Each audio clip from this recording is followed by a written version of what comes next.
Imagine this. You walk into a store to grab a few groceries, thinking about what to cook for dinner, and within minutes, your entire world flips upside down. One officer with an inflated sense of power decides humiliation is his superpower and turns your evening into a public spectacle with you as the star. He thought his badge made him untouchable, that he could insult, humiliate, and mock without ever facing the consequences. But here's the thing. There's one rule people like him always forget. Every action has its consequences. And what happened next became his worst nightmare. Shall we start from the beginning? Let me set the scene for you.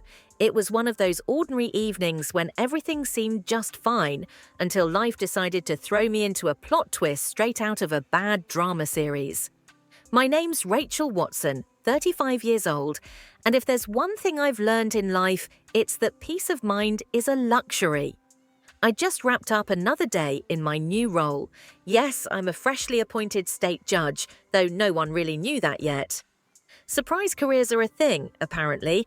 So I'm at this tiny neighborhood grocery store, minding my business, picking up some fresh apples, and planning what Netflix series I'd binge tonight. The store was quiet. Too quiet, really. You know the kind where the fluorescent lights flicker and you can hear every step you take? Creepy vibes, but hey, groceries don't buy themselves. I had just placed a carton of almond milk into my basket when I heard it. Loud, sharp, and commanding. "Hey, you there!" The kind of voice that makes you stop in your tracks even when you know you've done nothing wrong. I turned around slowly, only to lock eyes with a towering cop, his uniform crisp, his face redder than a sunburn on the 4th of July. His badge gleamed under the fluorescent lights, and his name tag read Henderson. He was storming toward me like I'd personally insulted his ancestors. "Excuse me?" I asked, my voice steady, but my pulse already kicking into high gear. "We got a report of a shoplifter matching your description," he said, arms crossed, eyes narrowed. His tone wasn't just condescending, it was dripping with an attitude that screamed, "I'm the boss here, and you're not gonna forget it." "Shoplifter?" I repeated, genuinely confused. "Sir, I'm holding a basket of items I haven't even checked out yet." "Oh, is that right?" he shot back, smirking like he'd just caught me red-handed. "Empty your bag." For a second, I couldn't believe what I was hearing. I mean, it's 2025. Aren't we supposed to be past this kind of nonsense? But nope, here we were. The people in the store had started to gather, forming an awkward semicircle of silent spectators. No one said a word. They just stared, wide-eyed, as if watching a live episode of some trashy reality show. "Sir," I began, keeping my voice calm, "this is clearly a misunderstanding. I'm happy to cooperate, but I don't see why you're targeting me." "Oh, so now you're playing the victim," he said with a grin that made my skin crawl. "Classic move. Let me guess, you think this is about your skin color, right?" At that moment, I knew this wasn't just a misunderstanding. This guy wasn't just doing his job, he was enjoying this. The tension in the room was thick enough to cut with a knife. "Look," I said, taking a deep breath, "I have nothing to hide. You can check my basket, but I'd appreciate some basic respect." "Respect?" Henderson laughed, loud and harsh. "Lady, you're in no position to ask for respect.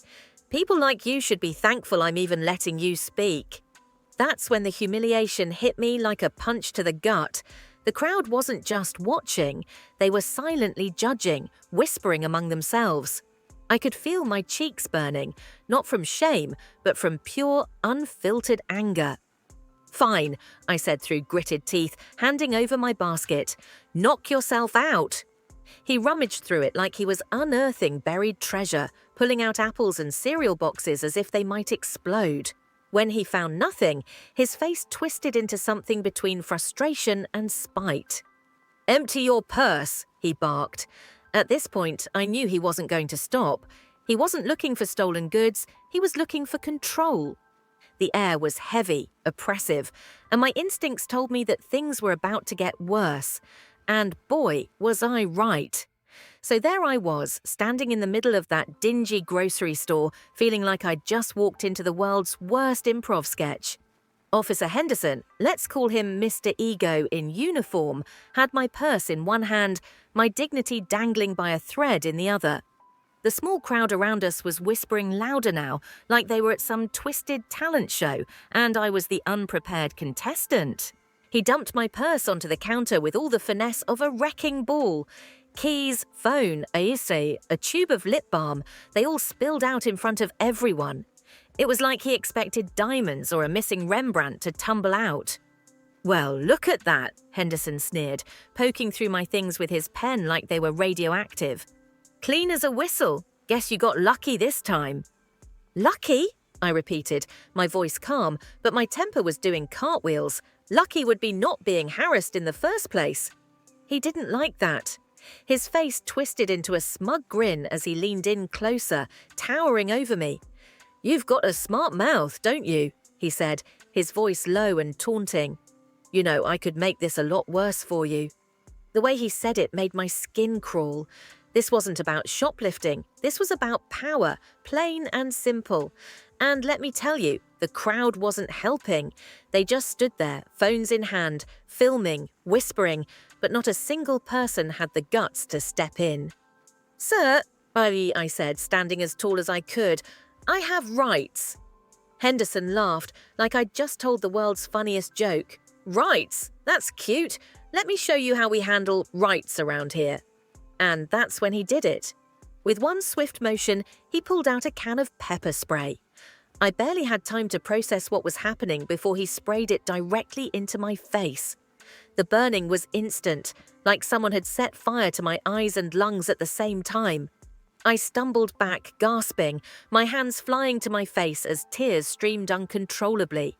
The crowd gasped, a few people muttering things like, "That's too far," and "Is she okay?"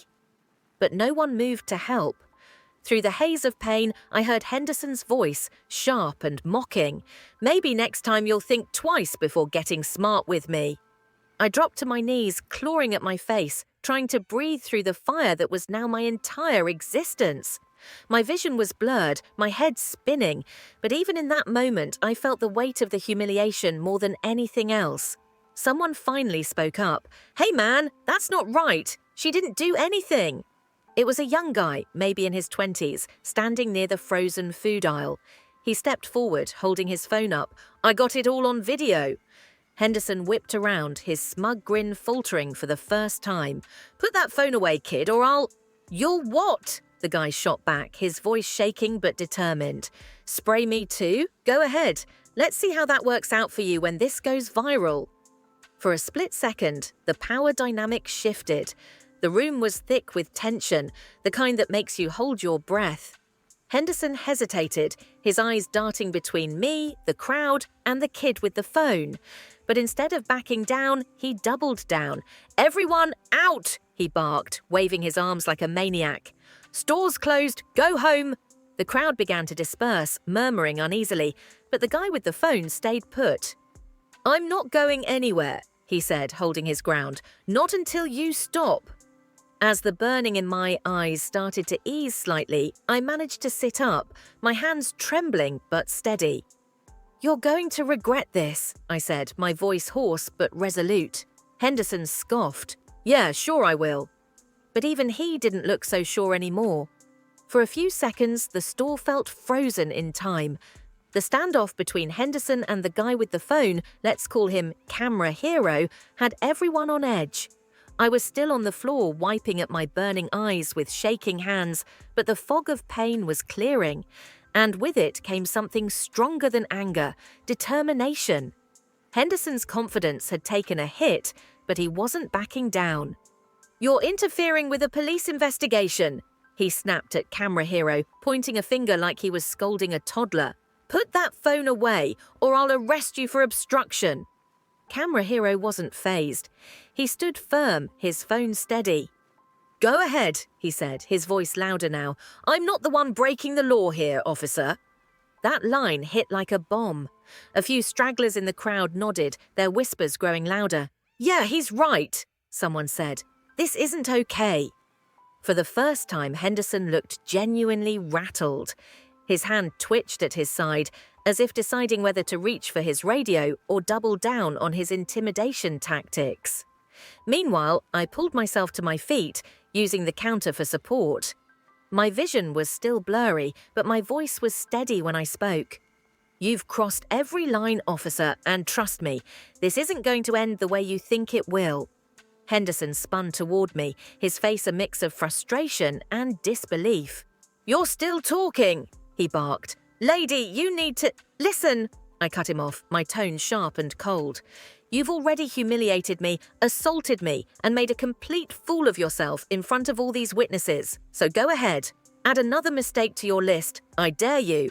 That caught him off guard. For a moment, he just stared at me, his mouth opening and closing like he couldn't decide what to say. The crowd had grown bolder too, their murmurs turning into full-blown commentary. "She's got a point," someone called out. "Yeah, this dude's out of control," another added. Henderson was losing control of the situation, and he knew it. His face turned beet red as he stepped back, gripping his belt like it was the only thing keeping him grounded. "Everyone out of here!" he shouted, his voice cracking slightly. "This is official police business." That's when a sharp voice cut through the chaos. "Official business? Really?" Everyone turned to see a woman in a business suit striding into the store like she owned the place. Her presence was commanding, her expression unreadable. She didn't look like someone you'd want to mess with, and judging by the badge clipped to her belt, she wasn't. "Who are you?" Henderson demanded, his bravado faltering. "Assistant Attorney General Kelly Harper," she said, holding up her ID. "I was in the parking lot when I saw you assault this woman. Care to explain yourself, officer?" The air left the room like a popped balloon. Henderson's mouth opened, but no sound came out. The crowd was dead silent now, all eyes on him. I was responding to a report of shoplifting," he stammered, his earlier confidence replaced by pure panic. "She matched the description." "Really?" Harper interrupted, her voice dripping with disbelief. "Because from where I stood it looked like you were abusing your power and assaulting an innocent woman. Is that your idea of law enforcement?" Henderson's eyes darted around the room, looking for support, but no one was coming to his rescue. Camera Hero was still recording, his phone pointed directly at Henderson's increasingly sweaty face. Harper turned to me, her expression softening. "Mum, are you okay? Do you need medical attention?" I shook my head, finally able to breathe without coughing. "I'll be fine," I said, my voice steady despite everything, "but I'm not letting this go." Harper nodded, then looked back at Henderson. "You're done here, officer. Hand over your badge and weapon." "What?" Henderson blurted out, his voice rising an octave. "You can't—" "Oh, I can," Harper cut him off sharply. "And I will. You're under investigation, effective immediately. Now hand them over before I add resisting orders to your list of offences." The room erupted in whispers as Henderson reluctantly unhooked his badge and gun, placing them on the counter. His hands were shaking now, his face pale.